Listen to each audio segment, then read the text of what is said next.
ایک عورت سڑک پر ایک آدمی کے پاس آتی ہے اور کہتی ہے، معاف کیجیے جناب، میں ایک چھوٹا سا سروے کر رہی ہوں، کیا میں آپ سے کچھ سوال کر سکتی ہوں؟ آدمی: جی بالکل۔ عورت: فرض کرے کہ آپ بس میں بیٹھے ہیں اور ایک خاتون بس میں سوار ہوئی اور اس کے پاس سیٹ دستیاب نہیں ہے، کیا آپ اس کے لیے اپنی سیٹ چھوڑ دیں گے؟ آدمی: نہیں۔ اس عورت نے اپنے پاس موجود پیپر پر نظر دوڑاتے ہوئے بے ادب کے کھانا پر ٹک کرتے ہوئے دوسرا سوال کیا: اگر بس میں سوار خاتون حاملہ ہو تو کیا آپ اپنی سیٹ چھوڑ دیں گے؟ آدمی: نہیں۔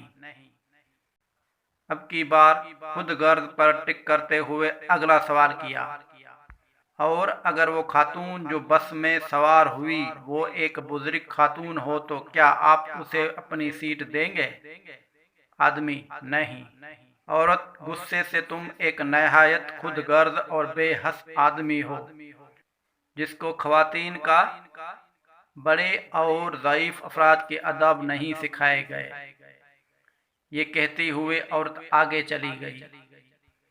پاس کھڑے دوسرا آدمی جو یہ بات سن رہا تھا اس بندے سے پوچھتا ہے کہ اس عورت نے تمہیں اتنی باتیں سنائی، تم نے کوئی جواب کیوں نہیں دیا؟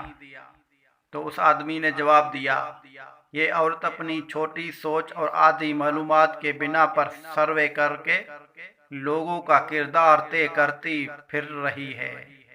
اگر یہ مجھ سے سیٹ نہ چھوڑنے کی وجہ پوچھتی تو میں اسے بتاتا کہ میں ایک بس ڈرائیور ہوں۔ ہمارے معاشرے کا ایک بڑا المیہ یہی ہے کہ ہم ادھوری معلومات سے ہی دوسروں کو جانچنے کی کوشش کرتے ہیں۔